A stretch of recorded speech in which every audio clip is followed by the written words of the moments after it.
આપણે મૂળ વાત ઉપર આવી કે ભાગવત સપ્તાહ છે ને, ભાગવતનો અર્થ શું થાય? ભાગવત એટલે ભ એટલે ભગવાન, ગ એટલે જ્ઞાન, વ એટલે વૈરાગ ને ત એટલે તરવું, એને ભાગવત કહેવાય. ભાગવત બેહાર્યા પછી ભાગવતની વાત જો જીવનમાં ઉતરે નહીં તો કોઈ મતલબ નથી. પૈસા કોઈને મફત આવતા નથી. આ લાખો રૂપિયાનો ખર્ચો હોય અને આવડી મોટી 8-10 દીની કથા હોય અને 10 દી આનંદ કરીને ખાઈ પીને હિલોળા કરીને વ્યાજવાની એક સાંટો માઇલ પર ન પડે તો શું કરવાનું? કોઈ મતલબ નથી રાખતા. અમે તો આ બધે પ્રોગ્રામ કરવા જઈએ ને અમને એમ થાય કે આટલી બધી ભક્તિ દુનિયામાં ફાટી નીકળી છે તો બાબુ સુધારો કેમ નથી થતો? બધા આને ખબર બધાને છે. કથા ને સપ્તાહ ને ભજન ને ધૂન ને મંદિર ને પ્રતિષ્ઠા ને માતાજીના માંડવા ને તમે જુઓ તો એમ થાય કે આખી દુનિયામાં નકરો વૈરાગ ફાટી ગયો. તો બગાડ કેમ નથી અટકતો? હું તો આટલા બધા બેઠા છું ને તમે તો બધા એજ્યુકેટર માણસો. હું તો એક ગામડાનો નાનો એવો માણસ છું, નાનો એવો ખેડૂત છું. તમે બધા ભણેલા ગણેલા હશો, રૂપિયા વાળા હશો, જે હોય તે. તમે હેઠા બેઠા છો, હું આ ઉપર છું. આ વાત એમનામ સમજાય એવું જ નથી રામ. આના માટે સદગુરુ જોવે. આવડી મોટી કથા બેહાડી છે, જીવનમાં ઉતરે નહીં તો બાપુ કોઈ મતલબ નથી. એક રામકથા બેહાડી હોય, રામકથા આખી દુનિયાને ખબર છે રામાયણ શું કહે છે. પણ રામાયણની વાત તો એકની એક જ છે. શું સાંભળીને કામ હોય? અયોધ્યા નગરી દશરથ રાજા 4 દીકરા વનમાં ગયા. રામ ને સીતાજી રાવણ લઈ ગયો. રામ હનુમાન ન્યાય ગયા. રામે રાવણ ને માર્યો ને અવતાર્યા પાછા. વાત તો આવડી આજ છે કે બીજું કઈ? તો શું સાંભળ કરવાનું? બીજું કઈ કામ જ નથી. આ સાંભળવાનો મતલબ શું? આખી દુનિયા એક મોરારી બાપુ જેવા આપણા કથાકાર હોય તોય ભલે, અને એક નાનો એવો કથાકાર હોય તોય ભલે. વાત તો આવડી આ જ હોય, બીજું શું હોય? અને આ કથાઓ સાંભળવાથી આપણો ફાયદો શું? આપણને મતલબ શું?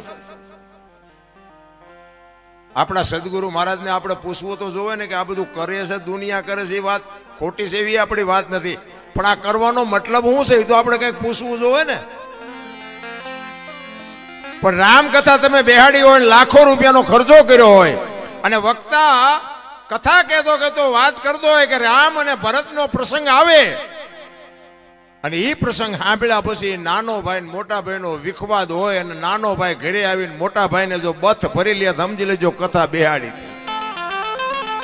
મોટા ભાઈ, અત્યાર સુધી હું તમને ન સમજી શક્યો, પણ આ રામ કથા સાંભળ્યા પછી મને ખબર પડી કે ભાઈ ભાઈનો કેવો પ્રેમ હોય. મારી ભૂલ થઈ હોય તો માફ કરજો. તો સમજી લેજો કે આ કથા આપણે બેહારી. હાઉ વહુના વિખવાદ ન મટે, દેરાણી જેઠાણીના વિખવાદ ન મટે, બાપ દીકરાના વિખવાદ ન મટે તો આ કથામાં ફાયદો કોને? આ મંડપ વાળાને, સાઉન્ડ વાળાને, કલાકારને. તમારે શું ખિસ્સા ખાલી થાય? હું તો ના પાડું છું. જો જીવનમાં ઉતરે નહીં તો આ ખોટા રૂપિયા ન બગાડો. આ મારા જેવું કોઈ ને કે અમને 2-2 લાખ આપે, બોલો. મને એમ થાય કે આમનો દી નથી ઉઠ્યો. 2 લાખ રૂપિયા એમનામ આવે? કોઈ નહીં મારા જેવું ચોખ્ખું નહીં કે નકર આવી રૂપિયાની આવક હોય ને કોઈ આવું ગાડું બોલે. બીજી વાર એમ કે ને કે આને ન બોલાવાય. પણ હું તો સત્ય કહું છું બાપુ. 10ની નોટ છોકરાને ન આપી શકતો હોય ને અમને તમે 2-2 લાખ રૂપિયા આપો અને જીવનમાં તમને ન ઉતરે તો બાપુ દુનિયાનું કાંઈ વળે નહીં. કહેવાનો મારો અર્થ એ છે કે એક સપનું માણસનું સાકાર કરવા માટે આવડી મોટી જો ઝંખના હોય કે આપણે ભાગવત સપ્તાહ કરવી છે, ખરેખર ધન્યવાદને પાત્ર છો. એમાંય આટલી બધી સંખ્યામાં જ્યારે મને, જો કે આ ગામમાં મારે કોઈ પરિચય નથી, પણ રણમલપુર વાળા ત્રિશાલભાઈ મને રાત્રે ફોન કર્યો કાલે. નકર આજ મારે કોઈ હિસાબે મેં કહ્યું 5 લાખ આપે તો મેં કહ્યું આજ જવું જ નથી ક્યાંય. કારણ કે આજ તમને જે લાગતું હોય ખાચું ખોટું જે હોય માનો એ. બાકી આજ મારી 9મી રાત છે. 28 તારીખથી હળંગ છું, આમ 23 તારીખથી. છતાંય એક લાગણીના તાંતણે બંધાઈને ત્રિશાલભાઈ મારે એવો સંબંધ, એટલે મારા રવિભાઈ છે એની યારે મારે એવી મિત્રતાથી હું કાંઈ બોલી જ ન હોય. બીજા હોત તો ગોળીઓ પાત, પણ હવે ગોળીઓ પાય એવું હતું નહીં. મેં કહ્યું જે ભગવાન કરે મેં કહું હાલો જી આવી. એટલા માટે એમાં આ બેનું છે ને, બેનુંને તો ખાસ કહું, કારણ કે જરૂર છે ને બેનુંને જોકે સુધરેલા જ છો, બગડા હું તમને શું સુધારું, પણ ફેશન બેશન માપે માપે કરજો. એ બધું જોવું છું ને એટલે મને દુઃખ થાય છે. એટલે તમે સારા કપડાં પહેરો કે વાપરો છો એનું દુઃખ નથી, પણ બાબુ તમને દુનિયા સારી દ્રષ્ટિથી જોતી નથી. મારા જેવું તમને ચોખ્ખું કોઈ નહીં કહે. ફેશનની માપ રાખજો. રામાયણ છે ને, રામાયણ એક લક્ષ્મણ રેખા, તમને રામાયણનો દાખલો આપું. લક્ષ્મણ રેખા કે સીતાજી ઓળંગી ગયા અને રાવણ હરણ કરી ગયો. રામાયણ એવું કહે છે. તો તમે એવું માનો છો કે સીતાજીને શક્તિ નહોતી? રાવણની એવી તાકાત હતી કે સીતાજીને એ લઈ જઈ શકે? મિથિલા નરેશની દીકરી હતી, અગ્નિનો ગોળો હતો. મારા રામ રાવણ માથે એની દ્રષ્ટિ પડે ને, રાવણની રાખ આ દુનિયામાં ન પડે એવી ભગવતી હતી. પણ તમને અને મને કેળો બનાવ્યો જે લક્ષ્મણ રેખા ટપી જાય એનું આ દુનિયામાં હરણ જ થાય. બાપ હોય, દીકરો હોય, માં હોય, પત્ની હોય કે વહુ હોય, લક્ષ્મણ રેખા જે ટપે એનું હરણ થાય. રાવણ ગામો ગામ છે, મરી ગયા વેમમાં ન રહેતા. હું એટલા માટે કહું, તમને ભગવાને આપ્યું ખાઓ પીઓ વાપરો મોજ કરો, એમાં મને કોઈ તકલીફ નથી. પણ ફેશનનું મહાપુરુષોએ કીધું છે કે એક સંપત્તિ ઉપર, એક સ્ત્રી ઉપર અને એક ભોજન ઉપર, આની માથેથી પડદો હટી જાય ને એટલે એની કિંમત ઉડી જાય. લખવું હોય તો લખી લેજો. ભોજન ઉઘાડવું પડ્યું ને એટલે તમને ખાવાનું ન ભાવે કે આ ખવાય નહીં. સંપત્તિ ઉઘાડી થઈ જાય ને એટલે તમને એમ થાય કે આ ખોટું હોય, સાચું આવી રીતે પડ્યું હોય. અને એક દીકરી ઉપર બાપુ જો મર્યાદિત કપડા ન હોય ને તો સમજી લેજો દુનિયા એની માથે દ્રષ્ટિ ખોટી જ કરવાની. મહાપુરુષોએ કીધું છે, શું કામ? જ્યાં ધર્મ ધ્રુજો અને પુરુષ નથી પૂગી ગયો ત્યાં દેશની આબરૂ બાપુ દીકરીઓ રાખી છે. તમે કહો તો હવાર સુધી દાખલા આપો. પુરુષ નથી પૂગી ગયો. દુનિયાની આબરૂ અને ધર્મને રાખવા માટે પુરુષ જ્યાં નથી પૂગી ગયો, દેશની આબરૂ દીકરીઓ રાખી છે. જેટલા સફળ પુરુષો છે એમાં એક એક માનો હાથ છે, એક એક ભગવતીનો હાથ છે. જાણે છે બધા, કરવું કોઈ નથી. હરિશ્ચંદ્ર રાજાને તારામતી ન હોત ને તો કોઈ ઓળખત નહીં. સગાળસાને ચંગાવતી ન હોત તો કોઈ ઓળખત નહીં. જલારામ બાપાને વીરબાઈ ન હોત તો કોઈ ઓળખત નહીં. અમરમાં ન હોત ને તો દેવીદાસ બાપુને કોઈ ઓળખત નહીં. આ પીપળીમાં સવારામ બાપાને જબુમાં ન હોત તો કોઈ ઓળખત નહીં. એક એક સફળ પુરુષની માએ બાપુ અમે આ મોટી મોટી કરતા હોય ને ઘરે અમારું બૈરું કપાતર હોય તો નો ગણાય કે આ દુનિયા નથી સુધારવા તારી વહુ સુધારીને નો કે આ તમે અમને આમ હાથની હથેળી રાખો, હલો જમવાના, હલો ચા પીવાના, હલો ગાડલા ને ખાટલા ને બધું કરો. તમે એમ કોઈ આવ્યા હોય મારા ઘર બાજુ અને હું એમ કહું હાલો હાલો, અરે ચા પાણી રોટલા સિવાય જવાય? અને હું આમ ડેલામ લઈ જાઉં અને રહોડામાંથી હાણેશું લોટા મંડે ઉડવા, મારે ચિંપા જવું? અરે હારું માણા ન હોય તો જીવવાની મજા ન આવે. ભલા માણા હગો હારો નો હાપડે, મિત્ર મળે જો લબાડ, પત્ની મળે જો કભાર જાતો હેળે જો ઉતાર. ત્રણે પખા મોળા હોય તો ગિરનારમાં વ્યૂ જવાય. જીવવાની મજા જ ન આવે. ભલા કોઈ મતલબ નથી રામ. હું તો એમ કહું, પતિની વાત જો પત્ની સમજી શકે ને પત્નીની વાત પતિ સમજે કે તો જ બાપુ વાય પેટી હારી થવાની. બાકી તો સેટલાઈન આપણે જોઈને તો આપણને એમ થાય કે હારું આમનું હાલતું ચમ હશે. કોઈ મતલબ જ નથી રામ. તમે વિચાર કરો, હરિશ્ચંદ્ર રાજાએ તારામતીને વેચ્યા ને, એમના ગુરુ મહારાજનું દેણું. બાપુ સતયુગ હતો, જો તમે વિચાર કરજો. સતયુગમાં હરિશ્ચંદ્ર રાજાને બૈરું વેસવું પડ્યું. ઇતિહાસ બોલે છે, આપણે હતા નહીં તેથી. અને આ બધું છે ને બધા આપણે શાસ્ત્રોના સંતોના આધારથી આ બધું બોલી જો બાપુ. આમાં સાચું હોય રાખજો ને ખોટું હોય ડિલેટ મારી દેજો. કોઈ ફોન બોન ન કરતા. હા, આ તો અત્યારે મીડિયાનો માધ્યમનો સમય છે. વળી એમ કે હા ક્યાં બોલ્યા, આવું ક્યાં હતું જ નહીં. પાછા ઘણા એમ કે કેમ જાણે હરિશ્ચંદ્ર વખતે ઈવડાઈએ હોય. કેટલાય લોહી પીવે છે અમારું. હરિશ્ચંદ્ર રાજાને પોતાની પત્ની વેચવી પડી સતયુગમાં. આ કળિયુગ છે બાપુ, વેચવું પડે એવું છે કોઈને? હે ભગવાને કેટલું આપ્યું, વાહન મકાન રૂપિયા લોટા હવામાં ઉડે વગર દોડે વાતું થાય હિલોળા કરે એવું મળ્યું છે. જો આમાં જીવતા ન આવડે તો આંટો થયો એવું નથી લાગતું. શું ઘટે ભલામણ? આપણા ઘરે બે ટાઈમ સારો રોટલો નથી મળ્યો, ભલામણ સારું લુગડું નથી પહેર્યું. છતાંય જો માણા તમે જુઓ તો કોઈ સંતોષ જ નથી. બોલો અમારે બે કઈ નથી, અમારે બે કઈ મરો કઈ ન હોય તો શું જોવે છે તમારે? અરે શેઠો જ નથી ભલામણા. થીગડા ઉપર થીગડા દઈ દઈને આપણા ગઈઠા મરી ગયા. આપણે એક આંગળી જાય એટલું વાંકું હોય ને તોય આપણી માં એમ કે લાય બેટા આંકા લઈ દઉં. અને અત્યારે ફાટલા પહેરવાનું ચાલુ છે. ઓલા જીન્સમાં માથા વ્યા જાય એવા ફાંકા હોય તોય પહેરે હારા. એટલે આવા તો અમે પહેરતા જ તા, ખબર નહોતી કે આવું આવશે ને કે અમે હાઈસ્પીડ રાખ્યો હોત તો અત્યારે અમે તારી હારે પહેરત. અરે જોવો તો ખરા, આપણે એવું ટાણું આવ્યું હતા ફાટલા પહેરવાનું ચાલુ કર્યું. બોલો એટલે આ ફાટલા નહોતા એટલે પહેરતા હતા. નથી એવું ઊંધું નથી આવેલું. 2 કિલો ચોખ્ખું ઘી લઈને આમ બજારમાં રાડ્યું પાડજો, ચોખ્ખું ઘી છે, વેચવું છે, ચોખ્ખું ઘી છે, ખપશે નહીં. ઓલા દારૂ બાવળિયામ વેસે તો પીપડા ખપી જાય છે. જોવો તો ખરા ઊંધું હાલ્યું. વિચારવા જેવું છે. મારો કહેવાનો મિનિંગ બાપુ જીવન સમય સરસ મળ્યો છે, પણ ભગવાન તમને બાવડું ચાલી નથી બોલાવવાનો. બાપુ જો જીવતા આવડે તો મને એમ થાય કે ભલે હું મારી વાત કરું, હું તો એક ખટારાનો ડ્રાઈવર હતો. બોલો ખટારાના ડ્રાઈવર તો 19મી કોમ ન કહેવાય. એને કોઈ પાણી પાય એના બદલે અહીંયા અમે બેઠા છીએ, તમે હેઠે બેઠા છો. આ કયો શેડો ઈડ્યો છે તમને નક્કી થાય છે? બાપુ આ વસ્તુ આખી જુદી છે ને આ સમજવા માટે સદગુરુ જોવે. મા બાપ છે ને, આપણા માતા પિતા છે ને, એ સદગુરુ છે 100%. પણ એ તમારો જન્મ આપી શકે, લાલન પાલન કરી શકે, ઉછેર કરાવી શકે, લગ્ન કરાવી શકે, ભણાવી શકે, ઓળખાણ ન કરાવી શકે. તમે કોણ છો એની ઓળખાણ તો બાપુ સદગુરુ કરાવી શકે, બીજાનું કામ નથી રાખવું.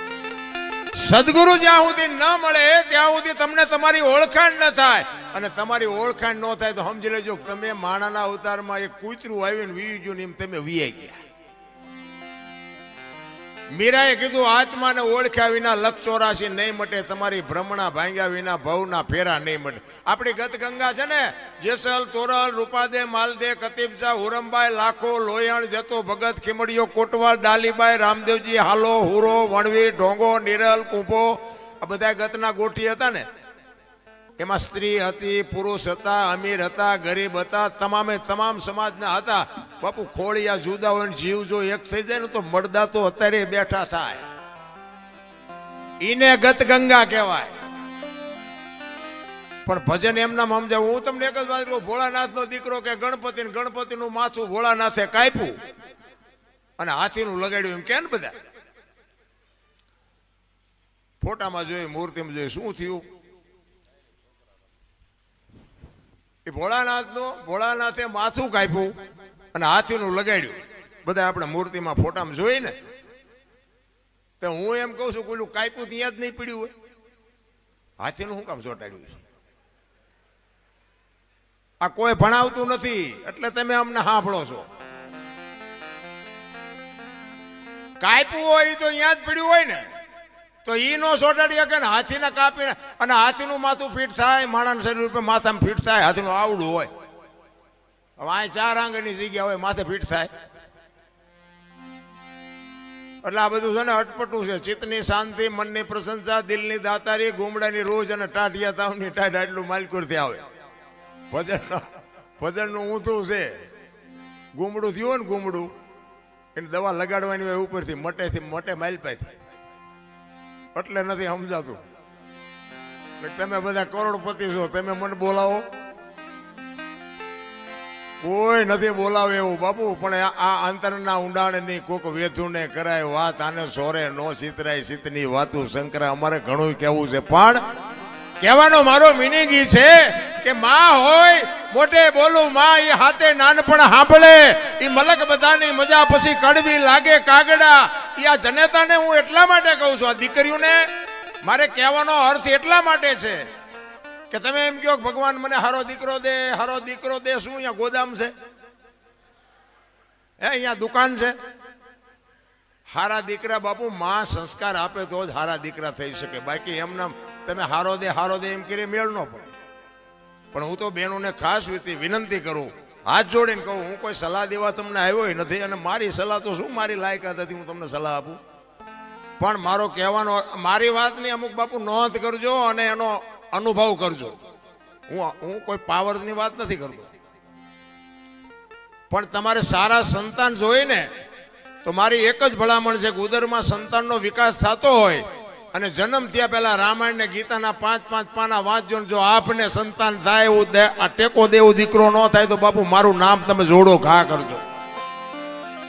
હારા દીકરા તો થાય. મારા વહુ હારો ભેગા પાણી પૂરી ખાતા હોય તો અહીંયા કઈ હારા વાઈટ ન હોય દીકરાની. એ તો ઠીક છે, પછી કહેવાનું હોય અમુક એ ભગવાન એકાદો દીકરો દે, અમે દીકરા વગીરના છીએ. તો અમુક એમ કે હે ભગવાન આના કરતા ન દીધો હોત તો સારું હતું. આપણે એમ કે હારા આવે આ દીકરા હાઈવે ફાયદો છે કે નો હાઈવે ફાયદો છે. ભગવાન ભાઈ બાપુ માગજો એકાદો દીકરો, પણ એને કહેજે કે ગોપીચંદ ને ભરથરી જેવો કા દીકરો આપે, ગંગા સતી પાનબાઈ જેવી દીકરી આપે, હાથ પેઢીઓના નામ ઉજળા કરી દે રામ. એટલા જ માટે કહું છું બાપુ, દીકરીઓનું સમર્પણ છે બાપુ, એનો ત્યાગ છે. માનું બાપુ છે ને પદ ટોચે છે. 9 મહિના મા બાપુ ઉદરમાં સંતાનને રાખે, એનો જન્મ આપે, એનું લાલન પાલન કરે, બેહતા બોલતા ખાતા પીતા બધું માં શીખવે, અને વાય નામ બાપાનું લાગે. બોલો, માનો ભોગ છે એટલો બાપનો નથી. આખી દુનિયાને ખબર, એમાં હું આવી જાઉં ને મારે લાગુ તો પડે જ ને કે મને તો એમ થાય કે માએ જે સમર્પણ કર્યું છે એ બાપે નથી કરેલું, તો આની વાય માનું જ હોવું જોઈએ, બાપનું ન હોવું જોઈએ. પણ માએ ત્યાગ કરી દીધો કે આની વાય એના બાપાનું રાખો. કોકે પૂછ્યું કે પણ તારો આટલો ભોગ અને બાપનું નામ શું કામ? કે આ કદાચ કપાતર પાકે અને કોથળીઓ તોડીને ધૂળીમાં માથું ગાલીને પીડ્યો હોય, કોક એમ કે કોનો છે, ફલાણી માનો છે, એમ કે છે મારા ખોળી આમ જીવ નહીં રે, 9 મહિના ઉદરમાં રાખ્યો, મારું કાળજું ફાટી જાય, એની વાય એના બાપાનું રાખો. આને સમર્પણ કહેવાય. અને હારા દીકરા છે ને એ માન ખબર છે કે આની વાય મારું જ રખાય. હારા દીકરાની વાય જનેતાનું છે. હનુમાનજી કોનો, અંજનીનો, કર્ણ કોનો, કુંતીનો, ભીષ્મ કોનો, ગંગાનો, શિવાજી કોનો, જીજાબાઈનો, ગાંધીજી કોનો, પુતળીબાઈનો. હારા હારા માના બગડેલા અમારા માં છે ને ઉપર બેઠી બધે ધજા, મહારાસુર, પાવાગઢ, ચોટીલા બધે જ્યાં જાવ ત્યાં માં ઉપર બેઠી. શું કામ? મારા સંતાનની નજર રહે એટલા માટે. બાપા બધા ભોંયરામ છે, ત્રંબકેશ્વર ને રફાળેશ્વર ને ભોંયરેશ્વર ને રિયા સલમુદા બે માન બાપમાં ધરતીનો. હું તો એમ કહું કે જનેતા જો જીવતી હોય તો એક વાગ હાનનું ટાણું હોય અને માં બેઠી હોય એની પાસે જઈને કોક દીક પૂછજો, માં મારો જન્મ થયો તેથી તને વેદના કેટલી હતી બાપુ? કોક દીક પૂછજો તો તમને માની વેદનાની ખબર પડે. હું કોઈ ભલામણ નથી કરતો, આવા માંડવા નાખો, મંદિર બનાવો, આ કરો તે કરો, હું કોઈને કહેતો નથી. મારો પ્રોગ્રામ ગમે ત્યાં હોય ને હું મારી એક જ હાથ જોડીને વિનંતી કે માને બાપને બાપુ જાળવજો. માન બાપ જેવા ભગવાન આ દુનિયામાં ક્યાંય કોઈ છે જ નહીં. અને તમારા મા બાપને તમે નહીં જાળવો ને તમારી પ્રજા તમને નથી જાળવવાની લખવું અહીંયા લખી લેજો. તમારા માત પિતાથી તમે છો, મારા માત પિતાથી હું છું. માત પિતા તમે ચૂકી ગયા સેવામાં, એટલે સમજી લેજો તમે કરોડ રૂપિયાના આસામી હોય તો બેકાર ધૂળ કહેવાય. કારણ કે મને ને તમને આપણા જન્મ વખતની ખબર નથી કે માએ શું વેઠ્યું છે. એ વેદનાની જો આપણને ખબર હોય ને તો આ માવડીઓ રોટલા વગરની આટા નો મારતી. લાખો રૂપિયા ને કરોડો રૂપિયાના દાન આપે ને ઘરે માન બાપ જો રોટલા વગરના વરાળું કાઢતા હોય, જિંદગીમાં નો ગાડી હાલે. રામ 40 લાખની ગાડી લઈને નીકળે, વાયલી સીટમાં જોવો કૂતરો બેઠો હોય.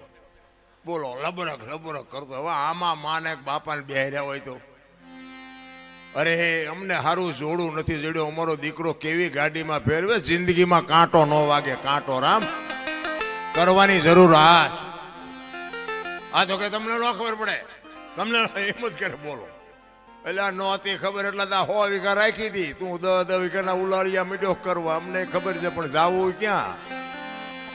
અરે મારા રામ, માન બાપે તો આપણા જીવન માટે